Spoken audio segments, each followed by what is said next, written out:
Hello बच्चों, कैसे हैं आप सब। इस वीडियो में हम पढ़ेंगे एनसीईआरटी के क्वेश्चंस जो कि आपके करंट इलेक्ट्रिसिटी वाले चैप्टर के हैं। चलिए शुरू करते हैं। पहले जैसे पहला क्वेश्चन यहाँ पे लिखा हुआ है, the storage battery of A car has an EMF of 12 volt. तो आपको क्या है, ईएमएफ गिवन है। यहाँ पे ईएमएफ का जो आपकी सिंबल होता है वो होता है ये आपका, ये कितना है आपका 12 वोल्ट है। If internal resistance of A battery is 0.4, मतलब जो आपका स्मॉल आर है वो बेटा आपको गिवन है 0.4 ओम।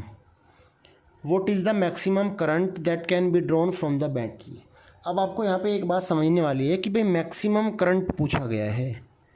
मैक्सिमम करंट तो देखो, मतलब आई मैक्स की वैल्यू आपसे पूछी गई है कि मैं कितनी होगी।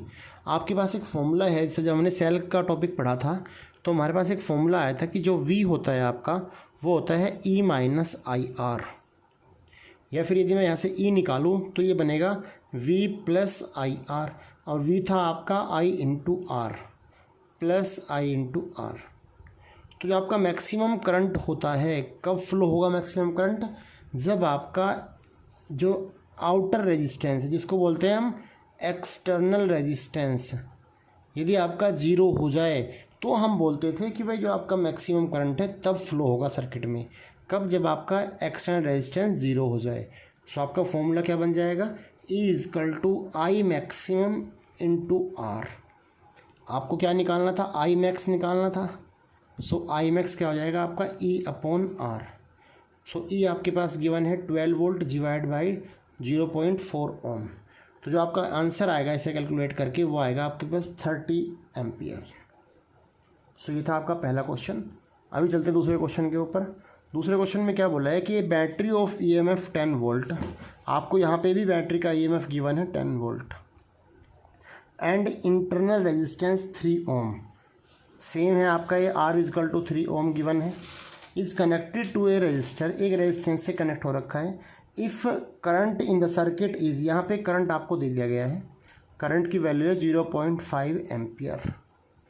What is the resistance of the register, मतलब आपको कैपिटल R की वैल्यू फाइंड आउट करनी है कि आपका रजिस्टर का रेजिस्टेंस कितना होगा।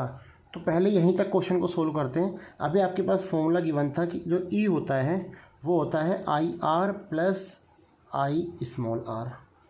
अब आपको कैपिटल R निकालना है तो हम क्या करेंगे, E minus I R equal to I into R आ गया हमारे पास। R आपको निकालना है तो R का फॉर्मूला क्या बन जाएगा, E minus I are divide में I आ गया।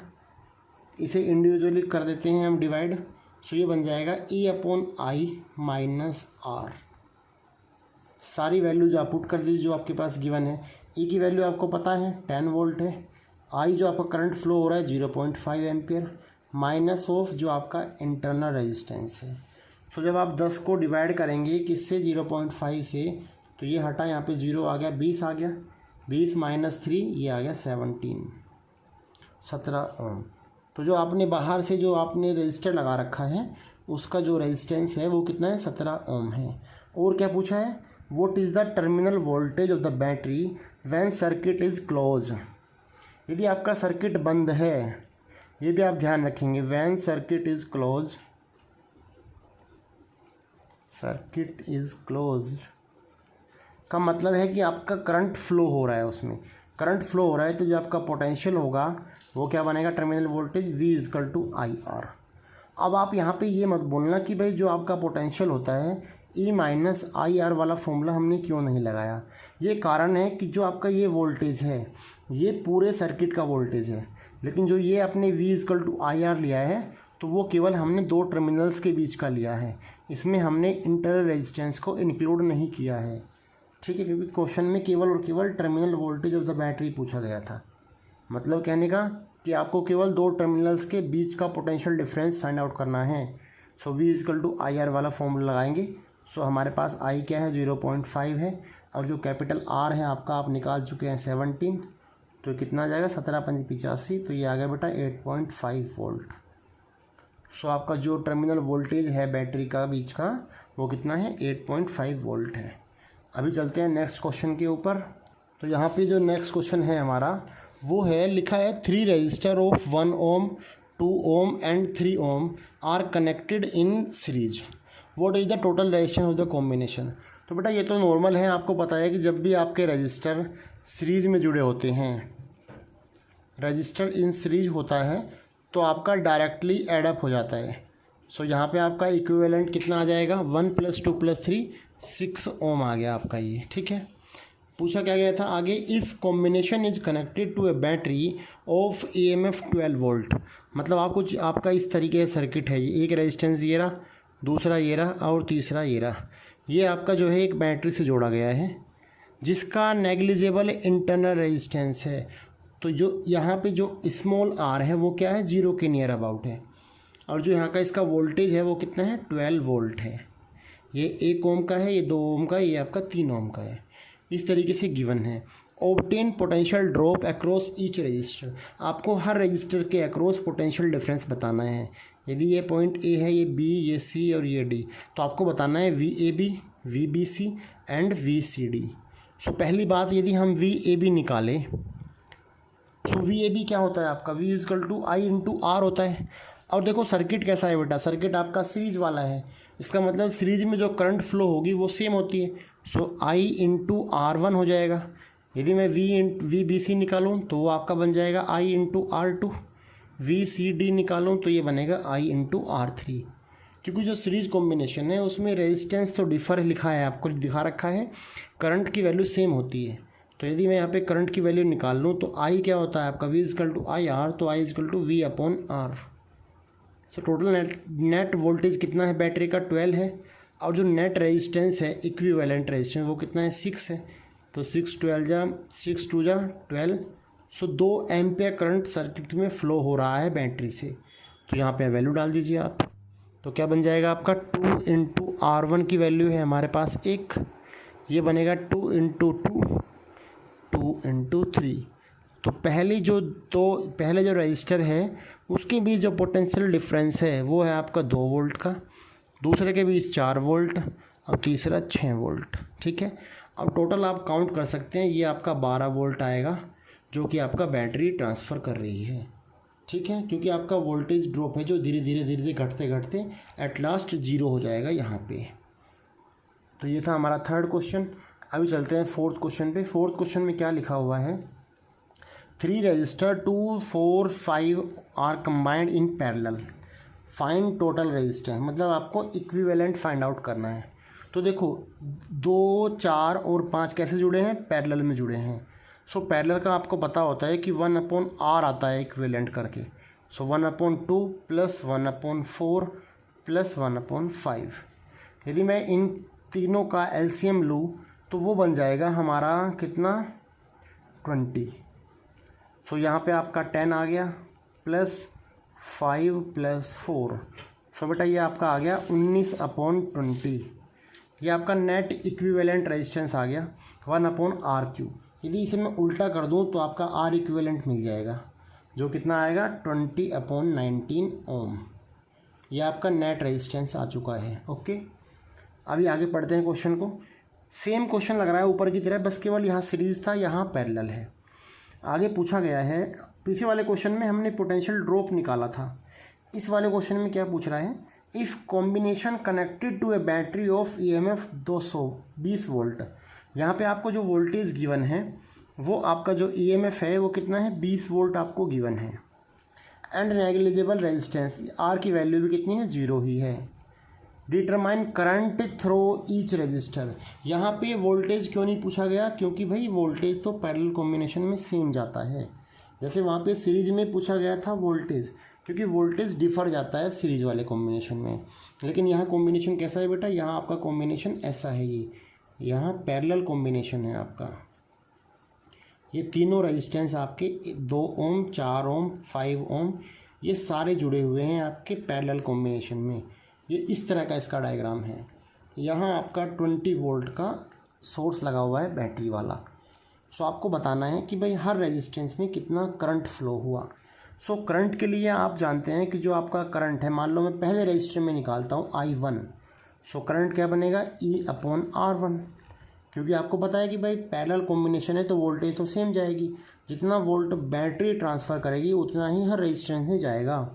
सो यहाँ पे कितना बन गया 20/R1, R1 की वैल्यू 2 है तो ये आपका आ गया 10 एम्पियर। सो जो पहले रजिस्टर में करंट जाएगा उसकी value 10 ampere. I2 find out करेंगे हम। I2 क्या बनेगा E/R2 आ गया, ये आपका हो गया 20/4, ये आपका 5 एम्पियर। तो सेकंड रजिस्टेंस में जो करंट फ्लो हो रही है वो जाएगी 5 एम्पियर। सिमिलरली थर्ड में क्या हो जाएगा आपका I3 आ जाएगा E/R3 इज इक्वल टू 20/5।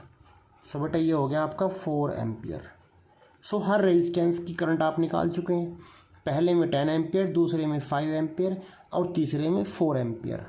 आगे क्या पूछा है, and total current from the battery, बस करंट को ऐड अप कर दीजिए। So total current from battery ये कितनी हो जाएगी 10 + 5 + 4, ये आ गया 19 एम्पियर। सो जो टोटल करंट फ्लो हो रही है बैटरी से वो कितनी है 19 एम्पियर है। यहाँ से 19 एम्पियर करंट चली और यहाँ जंक्शन पर जाने के बाद इधर चली गई आपकी कितनी 10 एम्पियर, इधर चली गई आपकी 5 एम्पियर और बेटा यहाँ आ गई आपकी 4 एम्पियर। सो ये था हमारा 4th क्वेश्चन। अभी चलते हैं नेक्स्ट क्वेश्चन के ऊपर। नेक्स्ट क्वेश्चन में क्या बोला है, एट रूम टेम्परेचर, ये आपका 5th क्वेश्चन है इस चैप्टर का। एट रूम टेम्परेचर 27 डिग्री, क्योंकि हम जो रूम टेम्परेचर होता है वो 27 डिग्री लेते हैं या फिर यू कैन से कि 300 kelvin. Okay, the resistance of A heating element is 100 ओम। आपको गिवन है R1 की वैल्यू कि एक आपके पास एक एलिमेंट है जिसका रेजिस्टेंस कितना है 100 ओम है। पहली बात, what is the temperature of the element, आपको टेम्परेचर निकालना है एलिमेंट का। कब, if resistance is found to be 117 ohm, यदि वो हीटअप हो गया है और उसका रेजिस्टेंस कितना हो गया है 117 ओम हो गया है, इतना आपको पता है। Given that temperature coefficient of register material is 1.7, जो आपका अल्फ़ा है जिसको हम बोलते हैं टेम्परेचर कोफिशिएंट, वो आपका गिवन है आपके पास 1.7 × 10⁻⁻4 डिग्री पर सेल्सियस। ठीक है भाई, ये आपको गिवन है बेटा। अब बोला क्या, हमें पूछा क्या गया है, हमसे पूछा गया है कि what is the temperature of the element. आपको T1 की वैल्यू पता ही है कि जो आपका टेम्परेचर है इनिशियली वो है 27 डिग्री सेल्सियस। आपको T2 फाइंड आउट करना है। तो अब आप एक बात देखिए कि भाई जो आपके वेरिएबल गिवन हैं उनके हिसाब से कौन सा फॉर्मूला फिट बैठेगा। आपको एक बात पता है कि एक हमारा फॉर्मूला हुआ करता था alpha equal to R2 - R1 divide by R1 × T2 - T1। यदि बच्चों को ये याद हो तो, क्योंकि ये कुछ हमारा ऐसे हुआ करता था कि जो आपका डेल L है, लेंथ की फॉर्म में लिखना चाहें हम तो ऐसे बनेगा ये del L is equal to alpha × L del T। ये फॉर्मूला 11th क्लास का है। 11th क्लास में आपने लेंथ एक्सपेंशन वाले में पढ़ा होगा। यही फॉर्मूला सिमिलरली लगाया गया है यहाँ पे रेजिस्टेंस की फॉर्म में कि del R is equal to, del R का मतलब है R2 - R1 is equal to alpha क्या है आपका कोफिशिएंट है इनटू L1, लेंथ क्या है जो इनिशियल लेंथ थी, इनिशियल क्या है आपका R1 था जो आपका इनिशियल, ये आ गया। डेल T क्या है आपका टेम्परेचर डिफरेंस जो आपका यहाँ लिखा हुआ है T2 - T1। तो ये आपका फॉर्मूला है। तो आपको यहाँ पे ये वाला फॉर्मूला बेटा यूज़ करना है। आपने अल्फ़ा गिवन है, आपको निकालना क्या है T2 निकालना है आपने। तो सारी वैल्यू आप पुटअप कर दीजिए, आपके पास ईजिली फाइंड आउट हो जाएगा। देखो T2 - T1 निकाल लेते हैं पहले यहाँ से, तो क्या बन जाएगा R2 - R1 divide by alpha × R1। तो इसे आप कैलकुलेट करें। R2 की वैल्यू कितनी है 117 - 100 डिवाइड बाई अल्फ़ा की वैल्यू भी आपको गिवन है 1.7 × 10⁻⁻4 मल्टीप्लाई बाई 100। तो ये आपके पास आ जाएगा 17 डिवाइड बाई 100 से मल्टीप्लाई करोगे तो यहाँ 10⁻2 बचा। सो 1.7 × 10⁻2, तो ये आपके पास वैल्यू है। जब आप इसे कैलकुलेट करते हैं तो यहाँ पे क्या होगा कि 0.00 इसे आप काटा करेंगे तो लगभग 1000 आएगा आपका ये। सो T2 - T1 इक्वल टू आपके पास मिल गया 1000। आपको निकालना था बेटा T2, तो क्या आ जाएगा 1000 प्लस T1। अब T1 की वैल्यू आपको पता है 27 डिग्रीज। सो आपका ये कितना बन गया 1027 डिग्री सेल्सियस। सो जो आपका टेम्परेचर है जिस पर आपका अल्फ़ा जो टेम्परेचर कोफिशिएंट है 1.7 × 10⁻⁴ है, तो आपका टेम्परेचर कितना होना चाहिए, हाँ 1027 डिग्री होना चाहिए आपका रेजिस्टेंस जब इतना हो जाए तो। अगले क्वेश्चन पे चलते हैं। ये हमारा 6 क्वेश्चन है। यहाँ पे लिखा है a negligible small current is pass through a wire of length 15 metre. आपको वायर की लेंथ गिवन है 15 मीटर आपकी लेंथ है। And uniform cross section area, मतलब आपका जो एरिया है वो भी गिवन है 6 × 10⁻⁷ metre square. And it's resistance is measured to be 5 ohm. R की वैल्यू भी पता है आपको 5 ओम है। पूछ क्या रहा है what is the resistivity of the material. तो बेटा रेजिस्टिविटी का एक जनरल फॉर्मूला होता है rho R is equal to rho L upon A. So आपने रो निकालना है तो क्या हो जाएगा आर ए अपॉन एल। सारे वेरिएबल आपको गिवन है। आर की वैल्यू कितनी गिवन है 5 ओम। आपका एरिया भी पता है 6 × 10⁻⁷ डिवाइड बाई लेंथ आपकी 15 एम है मीटर है, तो ये कटा 3 आया, 3 से ये 2 आ गया। सो जो आपका रेजिस्टिविटी है ऑफ द मटेरियल वो कितनी है आपके पास 2 × 10⁻⁷ ओम मीटर। एक बात आप ध्यान रखेंगे, यदि बोर्ड में क्वेश्चन आता है तो आपको यूनिट्स लिखना बहुत ज़रूरी है, क्योंकि यूनिट के जो है क्या होते हैं बेटा मार्क्स होते हैं, इसके मार्क्स कट जाते हैं वरना। ठीक है, ये आपका 6 क्वेश्चन था। अगले क्वेश्चन पे चलते हैं। और हाँ एक बात और, जो 7th क्वेश्चन है वो बिल्कुल सेम है 5th क्वेश्चन जैसे। ठीक है, तो अभी चलते हैं अगले क्वेश्चन के ऊपर। तो अगले क्वेश्चन में क्या है, ये 9th क्वेश्चन है आपका, determine current in each branch of network. ये आपका किरचॉफ वाला क्वेश्चन आ गया। यहाँ पे एक सर्किट गिवन है ये, चलो इसको लेबल कर लेते हैं पहले A B C D। ठीक है, ये आपको सर्किट गिवन है। आपको निकालना क्या है कि हर ब्रांच में करंट निकालना है। पहली बात तो ब्रांच देखो कितनी है 1 2 3 4 5, पाँचों ब्रांच में आपको करंट फाइंड आउट करना है कि भाई कितना करंट फ्लो हो रहा है। पहली बात तो ये आप ध्यान रखेंगे कि जहाँ पे भी 5 रजिस्टर लगे हो तो आपको पहले चेक करना है क्या उसमें व्हीटस्टोन ब्रिज बन रहा है। अब देखो चेक कर लेते हैं। यदि ये आपका P हो, Q R एंड ये S आपका, so P upon Q is equal to R upon S हो, तो जो आपका बीच का रजिस्टर है उसमें से करंट फ्लो नहीं होता। अभी चेक करते हैं क्या ये फ्लो हो रही है कंडीशन। 10/5 इज इक्वल टू 5/10, ये आपका इक्वल नहीं है क्योंकि यहाँ 2 आ रहा है और यहाँ 1/2 आ रहा है। सो इसलिए क्या है कि आप इसे जनरल वे में सोल्व नहीं कर सकते, तो हम क्या करेंगे इसमें किरचॉफ रूल लगाएंगे। किरचॉफ रूल के लिए पहली बात तो ये आपको करंट की डायरेक्शन बांटनी पड़ेगी। सपोज करो हमने माना कि जो हमारी बैटरी लगी है यहाँ से जो करंट फ्लो हो रहा है वो आपका आई करंट निकल रहा है।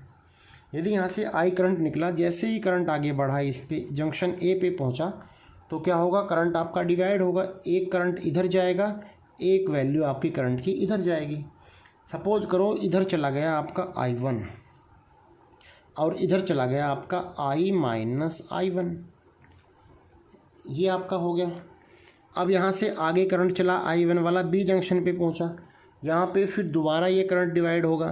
तो हम क्या करते हैं इसमें हमने करंट मान लिया I2, यहाँ पे करंट क्या जाएगा I1 माइनस I2, क्योंकि जो I1 का कुछ पार्ट था वो तो नीचे आ गया I2 में और बचा कुचा पार्ट चला गया 5 ओम रजिस्टर में। यहाँ से I2 एंटर किया, यहाँ से I माइनस I1 आया तो जंक्शन डी पे पहुँचे दोनों करंट। यहाँ से कौन सा करंट निकलेगा, दोनों का summation. So I minus I1 plus I2, ये वाला करंट गया इसके अंदर, कौन सा I minus I1 plus I2। अब ये करंट यहाँ से C पे पहुँच रहा है, उधर से 5 ओम के अंदर जो रेजिस्टेंस करंट आ रहा है वो वैल्यू आ रही है I माइनस I1, दोनों यहाँ इस C जंक्शन पे पहुँचते हैं। तो आपका नेट करंट कितना आ जाएगा I1 माइनस I2 एक साइड से आया, प्लस दूसरी साइड से आ रहा है I minus I1 plus I2, I1 cancel out, I2 cancel out. तो जो यहाँ से करंट आया वापस आपका I करंट आ गया जो आपका पहले बैटरी से निकला था। इसका मतलब आप कह सकते हैं कि जो आपके करंट की डायरेक्शन है वो एकदम ओके बनी है। अभी लगाते हैं जो किरचॉफ्स का दूसरा रूल होता है जिसको बोलते हैं Kirchhoff's voltage rule. So using Kirchhoff's voltage rule,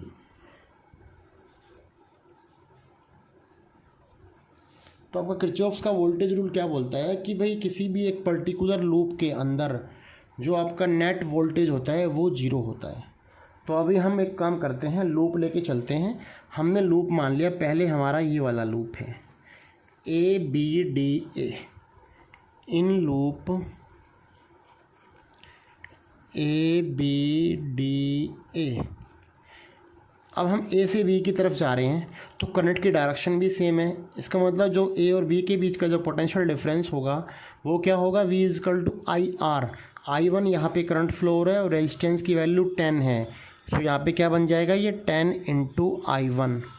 जब हम यहाँ से B से D की तरफ आ रहे हैं तो आपका रेजिस्टेंस 5 ओम का है, करंट आ रहा है I2। सो ये बन गया 5 इंटू I2। जब हम D से A की तरफ जाएंगे तो डायरेक्शन उल्टी है, so you have to take minus sign. So कितना हो गया, 5 into I minus I1 equal to 0। पहली इक्वेशन बेटा आपकी ये बन गई। थोड़ा इसको सिंप्लीफाई कर लेते हैं, ये बन जाएगा 10I1 minus 5I2 minus 5I plus 5I1 is equal to 0। थोड़ा सा इसको और देखो, I1 वाले टर्म्स कितने हैं आपके पास, 2 है। सो 10I प्लस 5I, ये आपका बन गया 15I1 minus 5I2 minus 5I is equal to 0। इसे हम देते हैं पहली इक्वेशन। अब चलते हैं दूसरे लूप के अंदर। दूसरा लूप हम कौन सा माने, हम लूप मान लेते हैं ये वाला कि हम चल रहे हैं कहाँ से, यहाँ से चल लो आप या फिर इधर से चल लो। यदि हम चल रहे हैं BCDB, इन लूप BCDB, इस लूप में चल रहे हैं हम। B से C की तरफ जब हम जाएंगे तो जो आपका B और C के बीच का जो पोटेंशियल डिफरेंस है वो कितना होगा, I इंटू R। यहाँ पे करंट आ रही है I1 माइनस I2 और रेजिस्टेंस आपका 5 ओम है। सो I इंटू R का मतलब ये कितना बन गया, 5 इंटू I1 माइनस I2। इतना वोल्टेज आपका हो गया किसमें, A B और C के अक्रॉस। आगे चले, अब देखो इस वाले जो रेजिस्टेंस में करंट आ रही है इस तरफ, लेकिन हमें जाना है इस तरफ। सो आपका माइनस साइन आ जाएगा यहाँ पे, क्योंकि आपने यदि किरचॉफ्स की हमारी वीडियो नहीं देखी है तो आप देख सकते हैं, लिंक बेटा यहाँ पे गिवन है। और दूसरी बात ये कि जिसने चैनल अब तक सब्सक्राइब नहीं किया है तो चैनल को फटाफट सब्सक्राइब कर लीजिए। चलिए वापस आते हैं। तो C से D की तरफ जब हम जाएंगे तो माइनस साइन लग गया और यहाँ पे जो रेजिस्टेंस है वो कितना है, 10 ओम है। सो 10 इंटू करंट की वैल्यू है बेटा यहाँ पे I minus I1 plus I2, ये आपका करंट है। तो इतना वोल्टेज डिफरेंस हो गया C और D के बीच। फिर हमें जाना है D से B की तरफ, फिर आपकी करंट की डायरेक्शन उल्टी है, सो आपका नेगेटिव साइन आ जाएगा। जब आप ऊपर चलेंगे तो यहाँ पे कितना आ गया, 5 इंटू I2 इक्वल टू 0। थोड़ा सा इसको भी सिंप्लीफाई करें, 5 into I1 minus 5 into I2 minus 10I plus 10I1 minus 10I2 minus 5I2 is equal to 0। इसे सोल्व कर लेते हैं थोड़ा सा। I1 वाले टर्म देखो कितने हैं, 5I1 10I1, तो ये बन गया आपका 15I1। 5I2 माइनस का है, माइनस के 10 है और माइनस का ही 5 है, सो ये बन गया 20I2 minus 10I is equal to 0। इसे यदि सोल्व कर ले हम इक्वेशन को तो ये क्या बन जाएगी, थोड़ा सा उसको भी सोल्व कर सकते हैं। पहली वाली को 5 से डिवाइड कर दो इक्वेशन को, तो क्या बन जाएगा, 3I1 minus I2 minus I is equal to 0। ये आपकी बेटा पहली इक्वेशन आ गई। इसको भी 5 से डिवाइड कर देते हैं तो ये इक्वेशन बन जाएगी 3I1 minus 4I2 minus 2I is equal to 0। अब देखो आपके पास दो इक्वेशन आ गई है। लेकिन दोनों इक्वेशन में आप एक बात देखो, यदि आप इन दोनों इक्वेशन को सोल्व करेंगे तो I1 I2 और I की वैल्यू 0 होगी।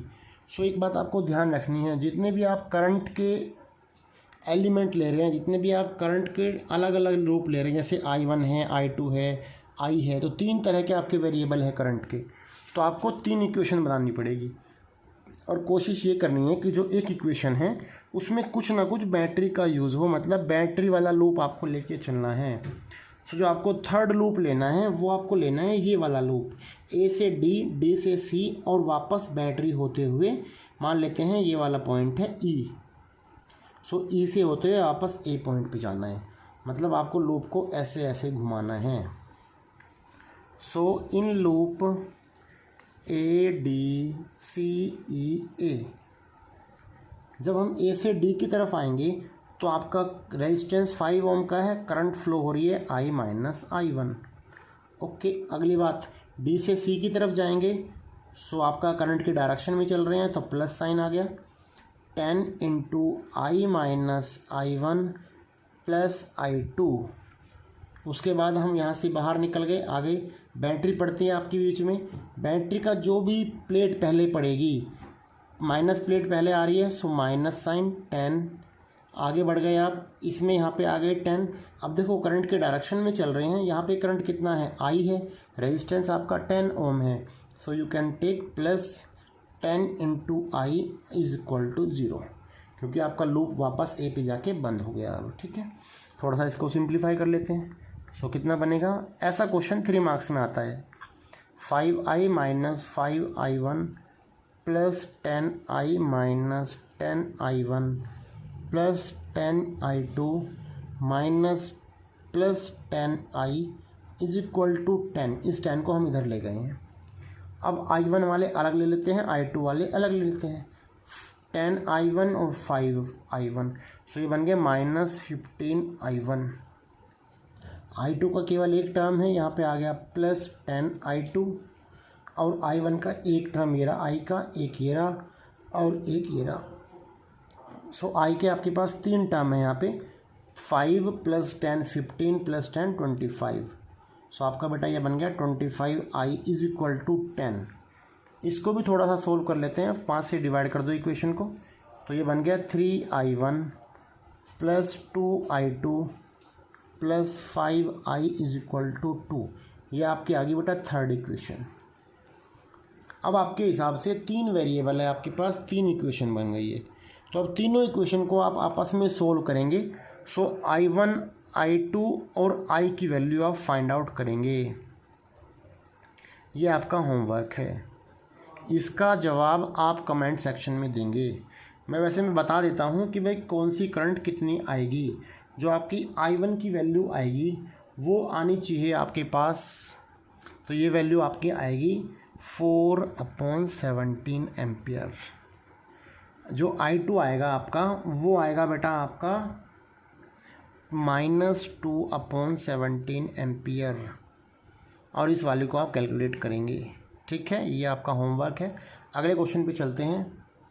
तो नेक्स्ट क्वेश्चन में क्या बोला गया है, ये आपका मीटर ब्रिज का क्वेश्चन है, question number 10। In a metre bridge balance point is found to be 39.5 centimetre from end A. आपका ए पॉइंट से जो आपका बैलेंस पॉइंट है वो बोला गया 39.5 सेंटीमीटर है। इसका मतलब जो आपकी लेंथ है वो कितनी है, 39.5 सेंटीमीटर गिवन है आपको। ठीक है, अगली बात, when a resistance Y is of 12.5 ohm. आपको यदि मैं सर्किट बना दूँ यहाँ पे इसका, तो ये सर्किट ऐसे बनेगा। ये आपका मीटर ब्रिज बना लेते हैं यहाँ पे। ये आपकी एक वायर है 1 सेंटीमीटर वाली, यहाँ इधर आपकी बैटरी लगी है।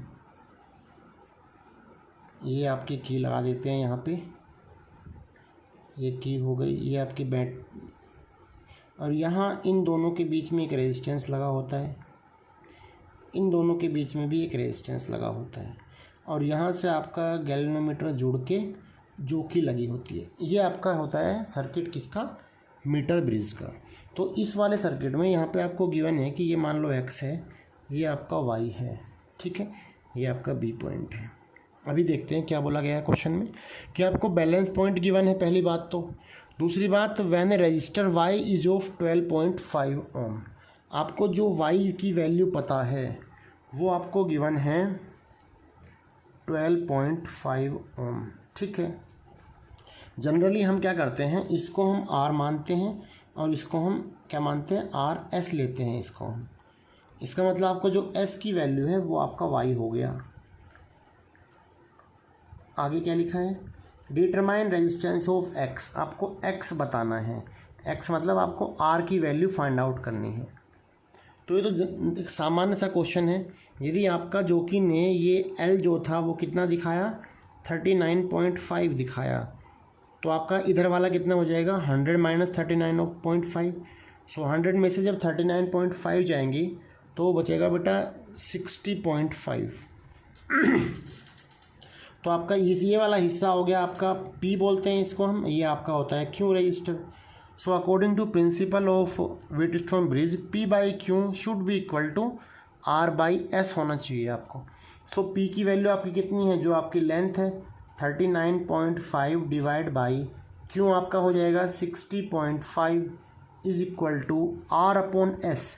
आर की वैल्यू आपकी एक्स हो गई और एस आपका हो गया वाई 12.5। सो आपका जो x की वैल्यू आ जाएगी आपकी वो आ जाएगी 12.5 मल्टीप्लाई बाई 39.5 डिवाइड में 60.5। जब आप इसे पूरा कैलकुलेट करेंगे तो आपके पास ये वैल्यू आएगी 8.16 ओम। सो आपका ये रजिस्टर फाइंड आउट हो गया है। इतने का आपका रेजिस्टेंस लगा हुआ है जिसकी वैल्यू कितनी है, 8.16 ओम है। आगे क्वेश्चन में क्या पूछा है, why are the connection between resistors, जो आपके ये रेजिस्टेंस लगे हुए हैं इन ए व्हीटस्टोन ब्रिज या metre bridge made up of thick copper strip. तो जो आपकी ये जो स्ट्रिप लगाई गई है वो कॉपर स्ट्रिप, कॉपर की ही क्यों बनाई जाती है, ये क्वेश्चन में पूछा गया है। तो बेटा कॉपर का इसलिए बनाया गया क्योंकि इसकी रेजिस्टिविटी बहुत कम होती है, जिसकी वजह से इसका रेजिस्टेंस बहुत कम होता है।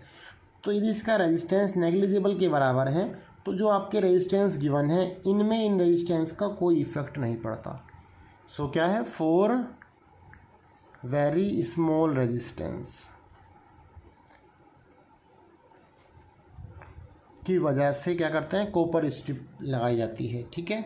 आगे क्वेश्चन क्या पूछा है, थर्ड वाला part, determine balance point of the bridge. आपको एल की वैल्यू बतानी है इस वाले पार्ट में कि बैलेंस पॉइंट कितना होगा, कब, if X and Y are interchange, यदि हम एक्स और वाई को इंटरचेंज कर दें।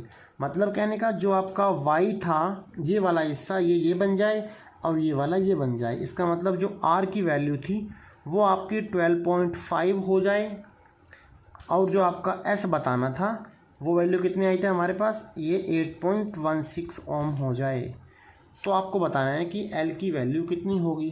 फिर डायरेक्ट फॉर्मूला आप लगा दीजिए, आपके पास फॉर्मूला गिवन है P by Q is equal to R upon S.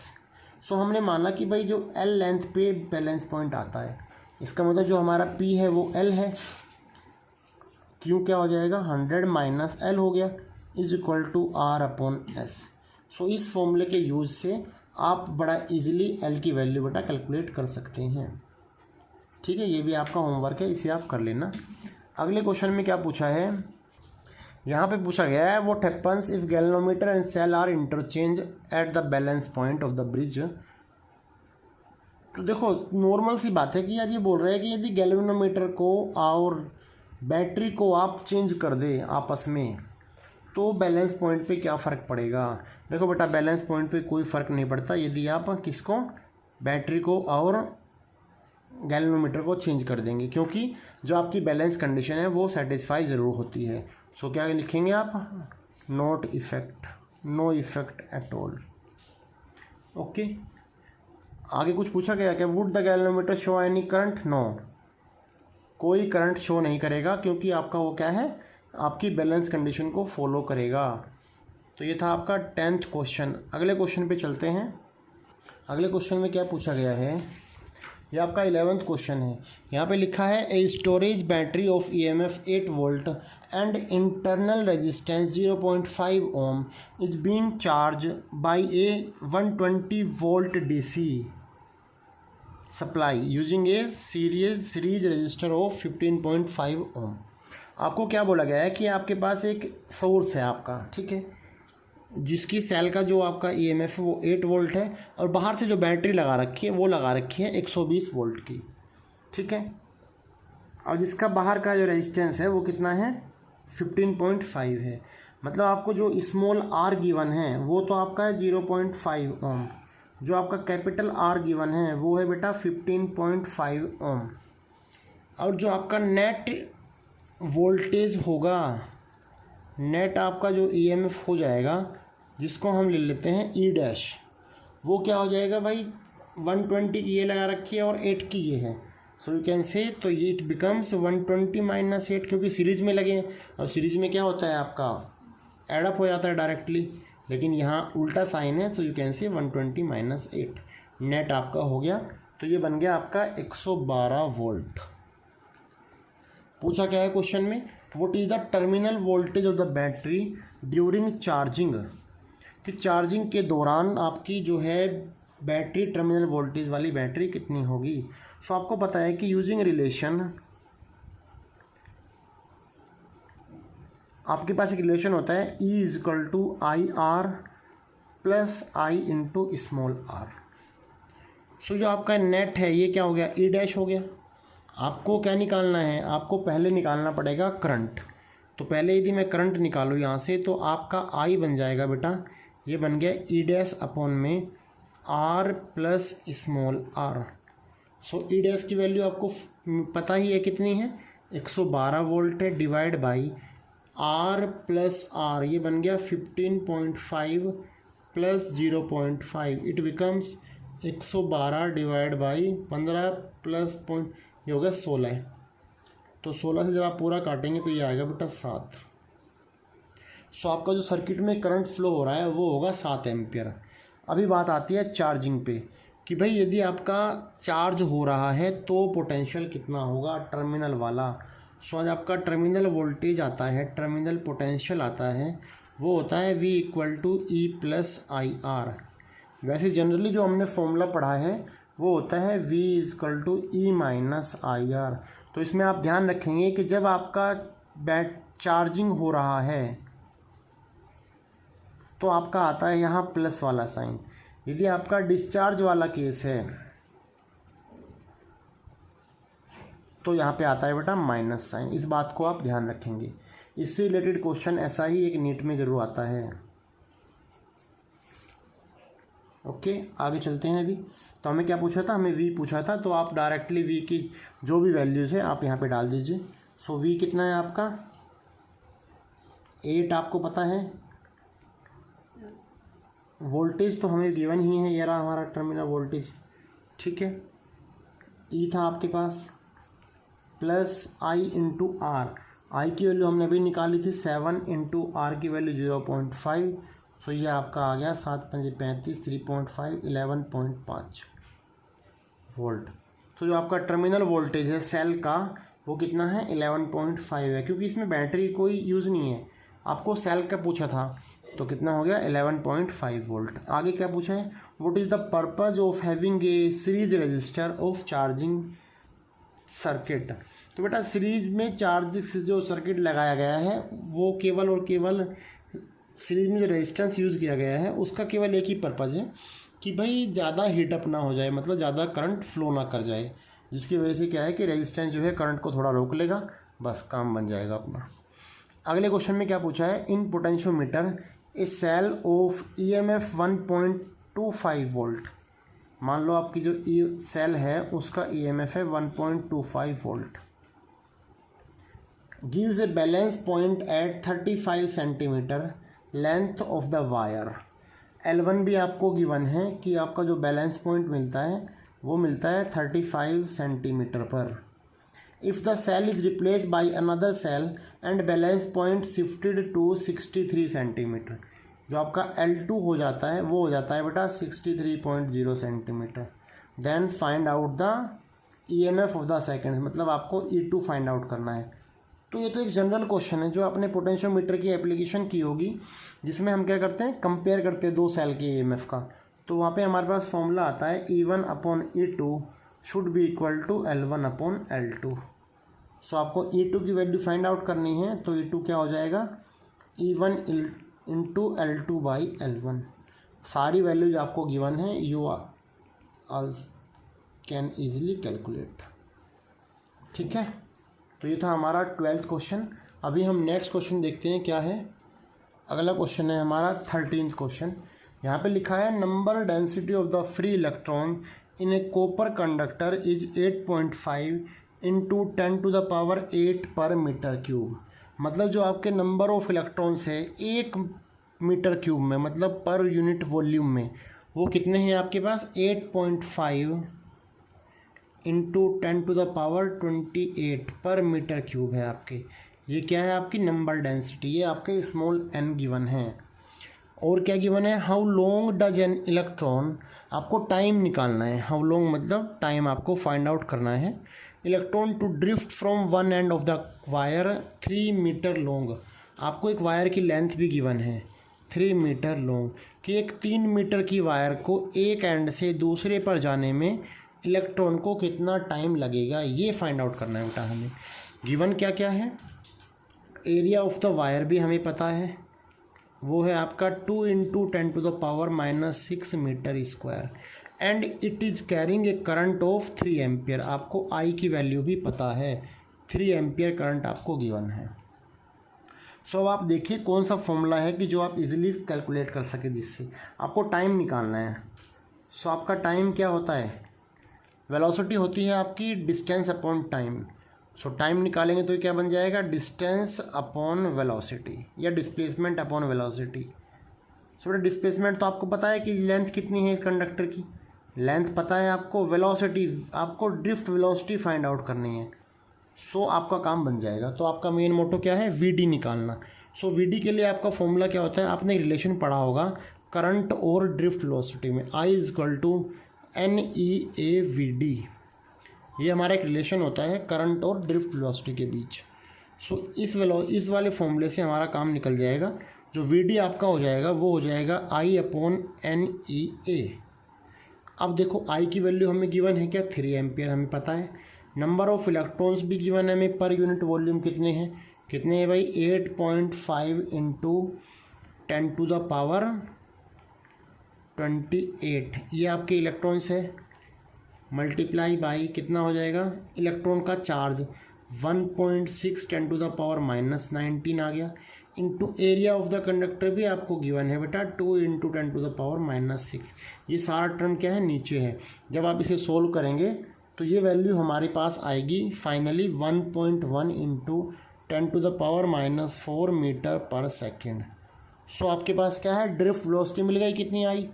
अब बस सीधा फॉर्मूले में डाल देते हैं कि जो आपका टाइम होगा क्या होगा, लेंथ गिवन है 3 मीटर डिवाइड बाई 1.1 इंटू 10⁻⁻4। जब आप इसे कैलकुलेट करेंगे तो वैल्यू आती है बेटा ये 7.57 आवर्स। ठीक है, यदि इसे सेकंड में निकालें तो सेकंड में आएगी ये 2.73 इंटू 10⁻4 सेकेंड्स। आप इन आंसर को मैच कर सकते हैं इजीली कैलकुलेट करके। ठीक है, अगले क्वेश्चन पे देखते हैं क्या है। अगला क्वेश्चन में लिखा हुआ है the wires of equal length, one of aluminium and other of copper. आपके पास 2 वायर है, एक आपकी एल्यूमिनियम की है, एक आपकी बेटा कॉपर की है, और दोनों की लेंथ भी इक्वल है। Okay, have the same resistance, resistance की वैल्यू भी सेम है, लेंथ भी आपकी सेम है। पूछा क्या है, which of the 2 wire is lighter. ये क्वेश्चन 2015 में आया है बोर्ड में 12th में। ठीक है, which of the 2 wire is lighter, आपको बताना है कौन सी वायर हल्की है। Hence explain why aluminium wire are preferred for overload power cables, कि जो आपकी पावर केबल, जो केबल की तारें होती हैं उनमें मैक्सिमम टाइम क्या है, आप एल्यूमिनियम की वायर यूज होती है, कारण क्या है उसका। तो अभी देखिए, पहले हम देखते हैं कि भाई कौन सी वायर हल्की है। इस चीज़ के लिए आपको मास निकालना पड़ेगा उनका, कि यदि मैं इन दोनों के मास की कंपेयर कर दूं तो आप बड़ा इजीली समझ जाएंगे, जिसका मास कम तो इसका मतलब वो हल्की, जिसका मास ज़्यादा तो वो भारी होगी। तो बेटा पहले तो आपको ये पता होना चाहिए कि भाई एल्यूमिनियम और कॉपर की डेंसिटी कितनी होती है। तो मैं यहाँ पे लिख देता हूँ कि भाई जो डेंसिटी ऑफ एल्यूमिनियम होती है, रो मान लेते हैं उसको, तो वो क्या है आपके पास 2.63 इंटू 10⁻⁻8 ओम मीटर। ये आपकी रेजिस्टिविटी है, डेंसिटी नहीं है, ये क्या है आपकी रेजिस्टिविटी ऑफ एल्यूमिनियम है। और जो रेजिस्टिविटी ऑफ कॉपर होती है वो होती है 1.72 इंटू 10⁻⁻8 ओम मीटर। ये आपकी वैल्यूज है जो आपको क्वेश्चन में गिवन होगी। ठीक है, अगली बात, जो डेंसिटी होती है एल्यूमिनियम की वो क्या होती है, डेंसिटी ऑफ एल्यूमिनियम वो होती है 2.7 और डेंसिटी ऑफ कॉपर होती है 8.9। ये भी आपकी वैल्यूज़ फिक्स है। ठीक है, यदि हम मास निकालें तो भाई मास हमारा होता है density equal to mass upon volume, तो मास हो जाएगा volume into density. So volume के लिए हम यूज़ कर सकते हैं area into length into density. तो area into length into density आपका ये हो गया इक्वल टू, अब यदि मैं एरिया को कन्वर्ट कर दूँ in terms of given variables, क्योंकि आपका जो आर होता है रो एल अपॉन ए। अब देखो रेजिस्टेंस गिवन है, रो हमें पता है, एल हमें पता है, तो हम एरिया को हटा देते हैं यहाँ से। सो जो आपका एरिया होगा, एरिया बन जाएगा बेटा आपका रो एल अपॉन आर। सो यदि मैं यहाँ एरिया की जगह वैल्यू पुट कर दूँ rho L upon R into L into D, जो टर्म कटता है काट देते हैं, कटेगा तो कुछ नहीं है, तो ये क्या बन गया rho into L square D upon R. आपका एक जनरली जो मास का फॉर्मूला बना इन टर्म्स ऑफ डेंसिटी और आपका लेंथ, रेजिस्टेंस एंड किसमें रेजिस्टिविटी की फॉर्म में, तो आपका ये बन गया फॉर्मूला ना। ठीक है, अब हमें पता है कि दोनों की लेंथ बराबर है, दोनों का रेजिस्टेंस बराबर है, तो ये दोनों टर्म तो कैंसिल आउट हो जाएंगे। अब यदि हम m copper divide by m aluminium कर दे, मतलब mass of copper divide by mass of aluminium find out करें, सो मास ऑफ कॉपर के लिए क्या होगा, ये आपका कॉपर का लिख देते हैं इसको rho C U into D C U divide by आ जाएगा आपका rho aluminium into density of aluminium.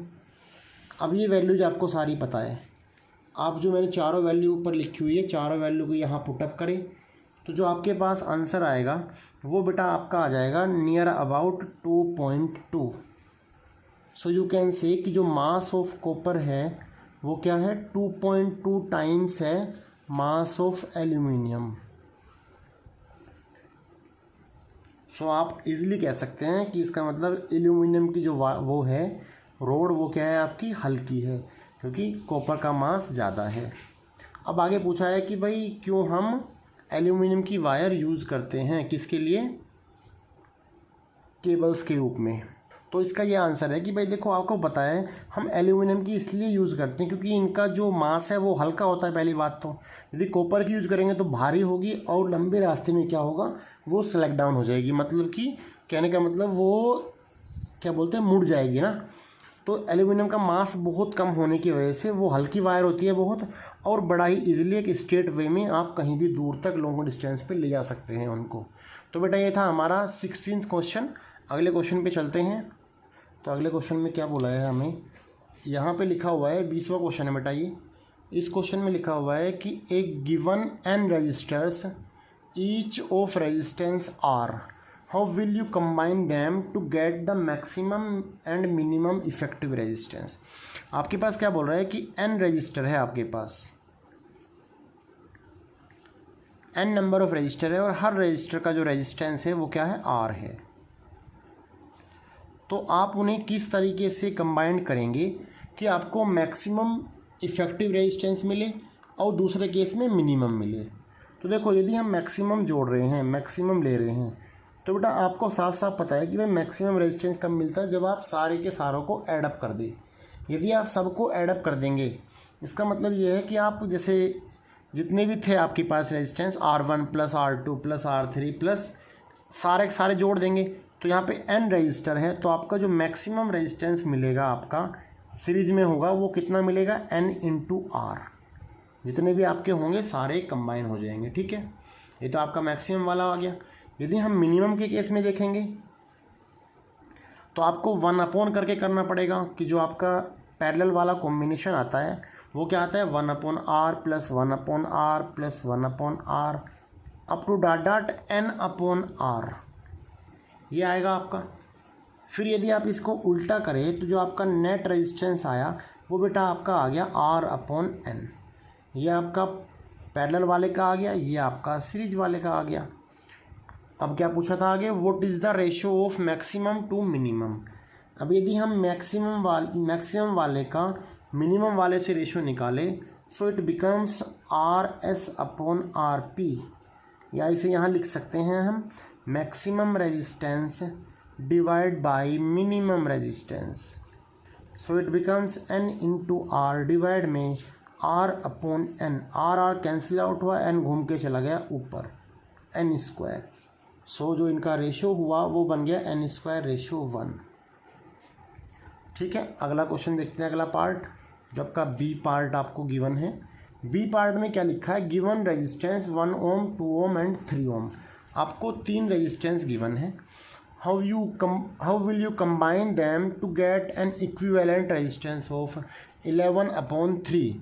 आपको ये बताना है कि जो आपके रेजिस्टेंस की वैल्यू R1 की वैल्यू 1 है, R2 की वैल्यू 2 और जो R3 है आपका वो 3 है। आपको ये 3 रेजिस्टेंस गिवन है। आपको बताना है कि भाई तीनों को हम किस तरीके से ऐडअप करें कि आपको जो रिजल्टेंट मिले वो मिले आपको 11/3।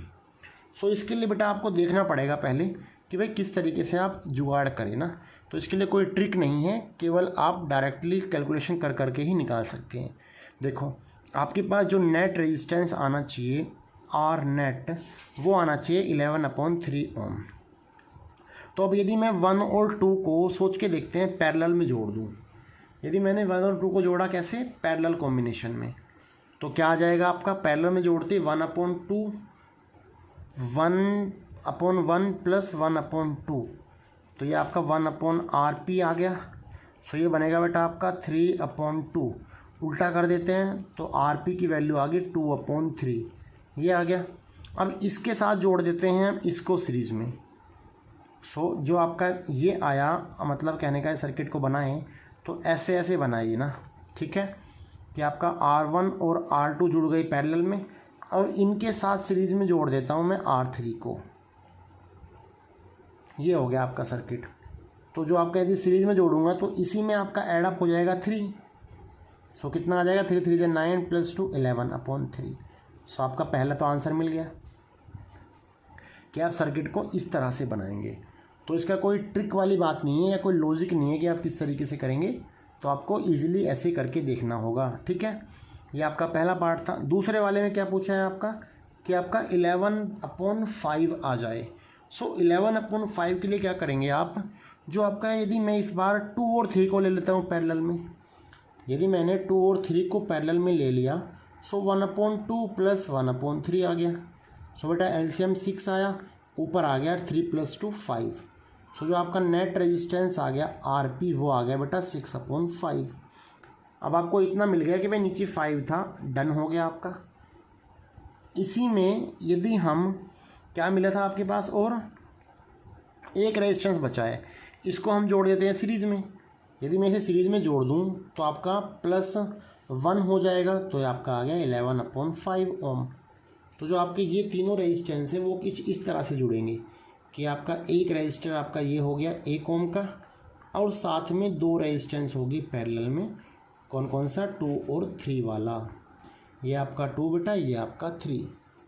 सो आपका सर्किट कुछ इस तरह का बन जाएगा। किसके लिए, सेकंड केस के लिए। अभी थर्ड केस के लिए क्या होगा, तो थर्ड केस में बोला है आपको 6 ओम आना चाहिए बेटा। तो 6 ओम के लिए आप क्या करेंगे, 6 ओम का मतलब है कि आपको यदि सारे के सारों को ऐप तीनों को ही आप डायरेक्टली ऐडअप कर दे। आपके पास कितनी वैल्यू है, 1 2 3 है। सो आप यदि थर्ड वाला पार्ट देखते हैं, तीनों को मैं डायरेक्ट सीरीज में जोड़ देता हूँ तो 2 + 1 + 3 तो आपका 6 आ जाएगा। सो जो आपका नेट कॉम्बिनेशन है वो 6 आ गया। मतलब यदि आप तीनों को डायरेक्टली ऐसे ऐडअप कर दें तो ये आपका कॉम्बिनेशन हो गया 1 2 और 3, तो नेट आ गया इनका 6 जो आपको निकालना था। ठीक है, अगले वाले पार्ट में पूछा है 6/11। सो 6/11 के लिए फोर्थ पार्ट देखते हैं अभी। 6/11 के लिए आप क्या करेंगे, सोचो। देखो 6/11 के लिए यदि हम सारे के सारे रेजिस्टेंस को पैरेलल में जोड़ दें तो देखते हैं क्या आता है। सारों को पैरेलल में जोड़ने का मतलब है कि 1/P is equal to 1/1 plus 1/2 plus 1/3। तो बेटा इनका एलसीएम कितना आ जाएगा, इनका एलसीएम आ गया 6। यहाँ पे आ जाएगा 6 + 3 + 2, इट बिकम्स 11/6। इसे आप उल्टा कर देंगे तो जो आपका नेट रेजिस्टेंस है वो आ गया 6/11। सो ये आपका, ये भी आपका आंसर आ गया। सो ये आपके चारों पार्ट जो है कुछ आप इस तरीके से जोड़ेंगे। अगले में क्या पूछा है, सी पार्ट में डिटरमाइन इक्विवेलेंट रेजिस्टेंस। फर्स्ट आपका सर्किट ये गिवन है। देखो ये तो आपको आंख देखते ही हो जाएगा, सीधा ए और बी के बीच में सारे के सारे रेजिस्टेंस एक सीरीज में जोड़े गए हैं, सारे एक पर्टिकुलर वे में है। सो R + R + R + R + R, तो ये 5 है, तो इनका नेट आ गया 5R। ठीक है, इसमें तो कोई सोचने वाली बात ही नहीं है। और जो ये वाला पार्ट है आपका, इस वाले पार्ट में आप देखो A और E के बीच में आपको रिजल्टेंट बताना है। तो इसका सबसे आसान तरीका क्या होगा कि आप पहले इसके और इसके बीच का निकालें, फिर इसके बीच का, इसके बीच का, फिर इसके बीच का। सारे रेजिस्टेंस की वैल्यू, जैसे यहाँ 1 है तो यहाँ पे भी 1 ओम है, ये सारी 1 ओम है, और ये सारे नीचे वाले 2 ओम के रेजिस्टेंस है। सो इसके लिए आप क्या करेंगे, पहले ये वाला और ये वाला कैसे हैं, सीरीज में है, तो 1 और 1 का कितना बन गया, 2 का बन गया है। तो ये मैंने यहाँ लगा दिया 2 का। 2 और 2 सीरीज में है तो मैंने यहाँ लगा दिया ये कितने का बेटा, 4 का। सो आपका अब 2 और 4 कैसे हैं, पैरेलल में, तो इन दोनों का एक जो कॉम्बिनेशन आएगा वो यहाँ लग जाएगा। उसके बाद आपने सिमिलरली ऐसे इसका किया, फिर इसका किया, फिर इसका किया। सो यहाँ का भी एक कॉम्बिनेशन का एक आया, यहाँ भी एक आया, यहाँ एक आया और यहाँ एक आया। चारों को आपने जोड़ दिया तो ये आंसर आपका आ गया। कैसे, सारे सीरीज में होंगे तो आपका ए और ई के बीच बड़ा इजीली आप जो है बेटा फाइंड आउट कर सकते हैं। ठीक है, अभी चलते हैं हम अगले क्वेश्चन के ऊपर। अगले क्वेश्चन में क्या बोला गया है, ये आपका 21 क्वेश्चन है। Determine current draw from A battery of 12 volt supply with internal resistance of 0.5 ओम। जैसे आपके पास सर्किट गिवन है यहाँ पे, ये by A the following infinite network. यहाँ पे क्या बोला गया है, यदि इन 2 पॉइंट्स के बीच में ये एक बैटरी लगा दी जिसका इंटरनल रेजिस्टेंस भी गिवन है। ये बैटरी आपकी 12 वोल्ट की है और 0.5 ओम इसका इंटरनल रेजिस्टेंस है, ऐसे गिवन है। और ये जो रेजिस्टेंस लगी है ये इन्फिनिटी तक जा रही है, लेडर ना, ये आपकी जो लेडर है वो जा रही है बेटा कहाँ तक, इन्फिनिटी तक। सो आपको हर रेजिस्टेंस की वैल्यू 1 ओम है। आपको इनका फाइनल रेजिस्टेंस बताना है, क्योंकि आप यदि रेजिस्टेंस नहीं फाइंड आउट करेंगे तो आप इजीली करंट नहीं निकाल पाएंगे। ठीक है, तो पहले हमें बताना है कि इसका नेट रेजिस्टेंस कितना है।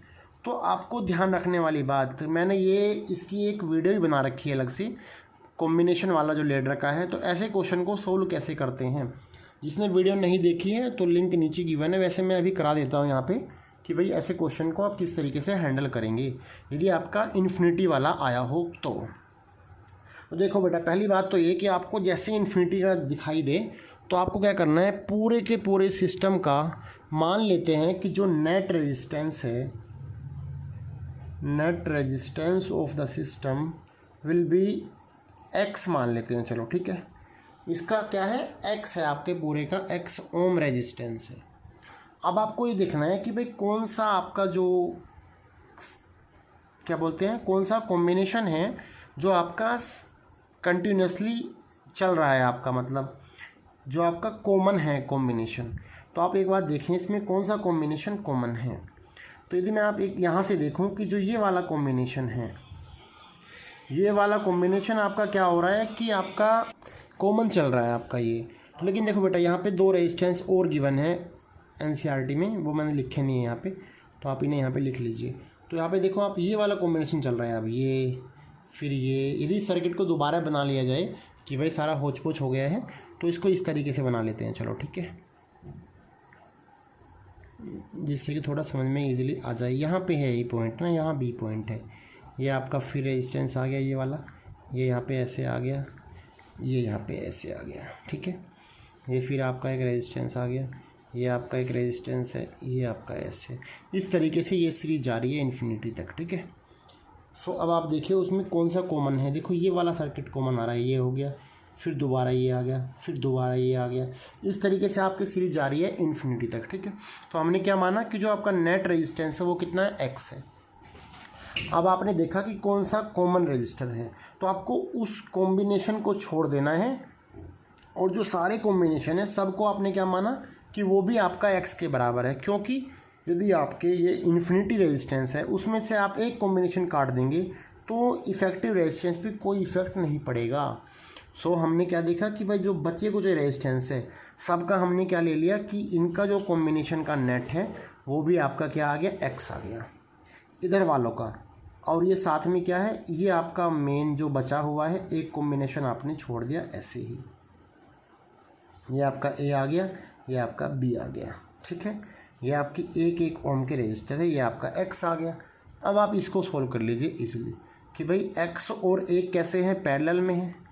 यदि ये पैरेलल में है तो जो इनका पैरेलल कॉम्बिनेशन आएगा 1/x + 1, so it becomes x नीचे आ गया, 1 + x ऊपर आ गया। सो जो आपका पैरेलल कॉम्बिनेशन का रेजिस्टेंस आया वो आ गया x/1 + x, ये बन गया आपका। अब ये आपका जो नेट आया वो आपका इन दोनों के साथ कैसे है, सीरीज़ में है। सो आपका नेट रेजिस्टेंस यहाँ से आया वो हो गया आपका, जो ये आया x/1 + x + 2, 1 + 1 ना, ये आपका नेट आ गया सर्किट के हिसाब से। लेकिन आपने पहले ही x मान रखा है, सो इक्वल टू x कर दीजिए इसको। तो अब आपके पास एक क्वाड्रेटिक इक्वेशन बनेगी जिसे आपको सोल्व करना है। 2 + 2x² = x + x², यहाँ पे 2x आ जाएगा। सो आपके पास आ गया x², ये 2x 3x इधर आके माइनस का 2x माइनस का 2 = 0। तो यहाँ से आपके पास जो है x की दो वैल्यूज़ आएगी। आप x की वैल्यू कैलकुलेट करें तो x की वैल्यू ये आएगी लगभग कुछ इस तरह की आएगी, 1 ± √3। सो आपका एक आ गया 1 + √3, एक आ गया बेटा 1 - √3। सो कौन सा पॉसिबल है कौन सा नहीं है वो आप इजीली देख सकते हैं, क्योंकि जो √3 की वैल्यू होती है वो होती है 1.732।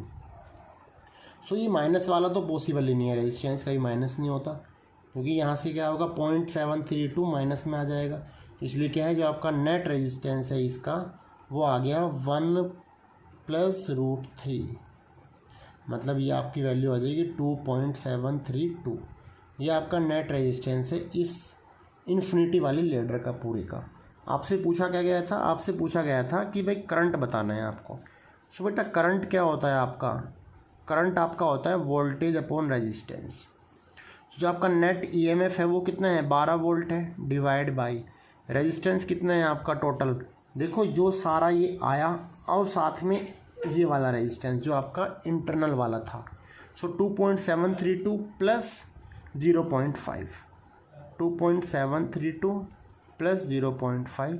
जब इसको आप सोल्व करेंगे तो आपके पास ये वैल्यू आएगी फाइनली 3.713 एम्पियर। तो ये आपका था 21 क्वेश्चन एनसीईआरटी की एक्सरसाइज का। अभी चलते हैं अगले क्वेश्चन के ऊपर। अगला क्वेश्चन क्या बोल रहा है आपका, ये आपका 23rd क्वेश्चन है जो कि आपका पोटेंशियोमीटर का क्वेश्चन है। यहाँ पे क्या बोला है कि भाई figure shows A potentiometer circuit for the comparison of 2 register. यहाँ पे जो रेजिस्टेंस है एक R है एक आपका X है। Balance point with a standard register R = 10 ओम। इसकी जो वैल्यू है वो आपकी 10 ओम गिवन है कि जब आप 10 ओम के रेजिस्टेंस से आप बैलेंस पॉइंट देखते हैं जो कि को घुमा के, तो जो उसकी वैल्यू आती है बेटा 58.3 सेंटीमीटर। सो आपकी जो R के लिए, R कितना है आपका 10 ओम है, जो आपकी लेंथ आ रही है वो आ रही है 58.3 सेंटीमीटर, ये आपको गिवन है। While that with the unknown resistance, X की वैल्यू आपको पता नहीं है, और जो L2 आता है आपका वो आ रहा है 68.5 सेंटीमीटर, ये भी आपको गिवन है। Determine the value of x. पहले तो हम वैल्यू ऑफ एक्स ही निकाल लेते हैं।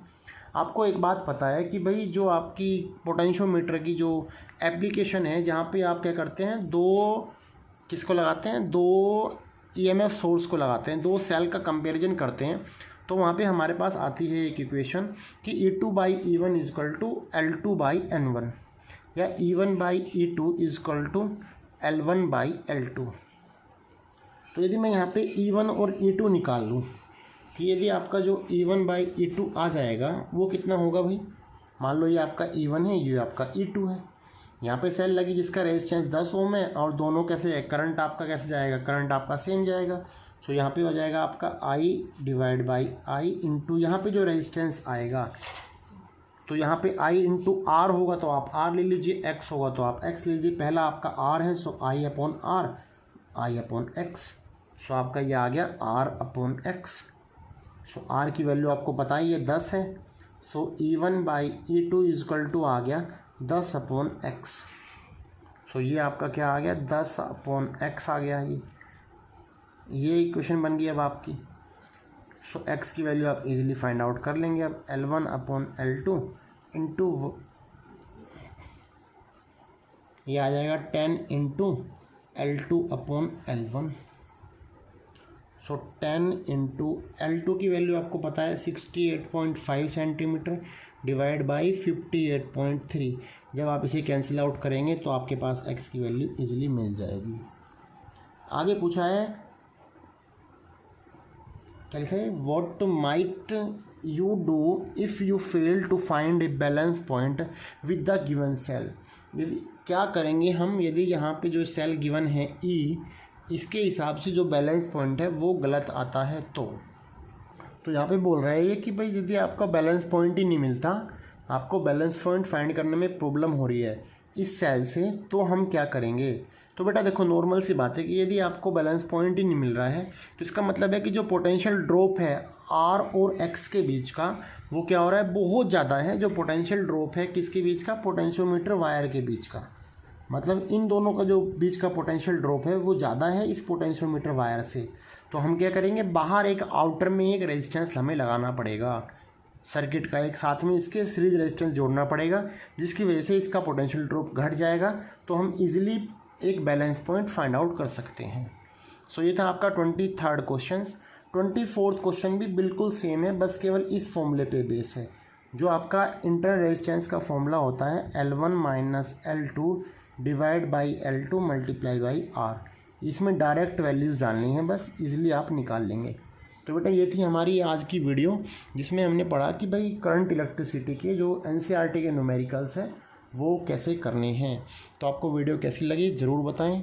चैनल को सब्सक्राइब ज़रूर कर दीजिए जिसने चैनल को सब्सक्राइब नहीं किया है अब तक भी, और बेटा बेल आइकन का बटन ज़रूर दबा लें। और जो हमारी फाइनल अगले वाली वीडियो आने वाली है उसमें हम पढ़ेंगे कि जो बोर्ड्स में अब तक करंट इलेक्ट्रिसिटी से क्वेश्चंस आए हैं, प्रीवियस ईयर्स क्वेश्चन जो आपके आए हैं 1 मार्क वाले, 2 मार्क वाले, 3 वाले और 5 वाले, वो सारे पढ़ेंगे। Thank you so much.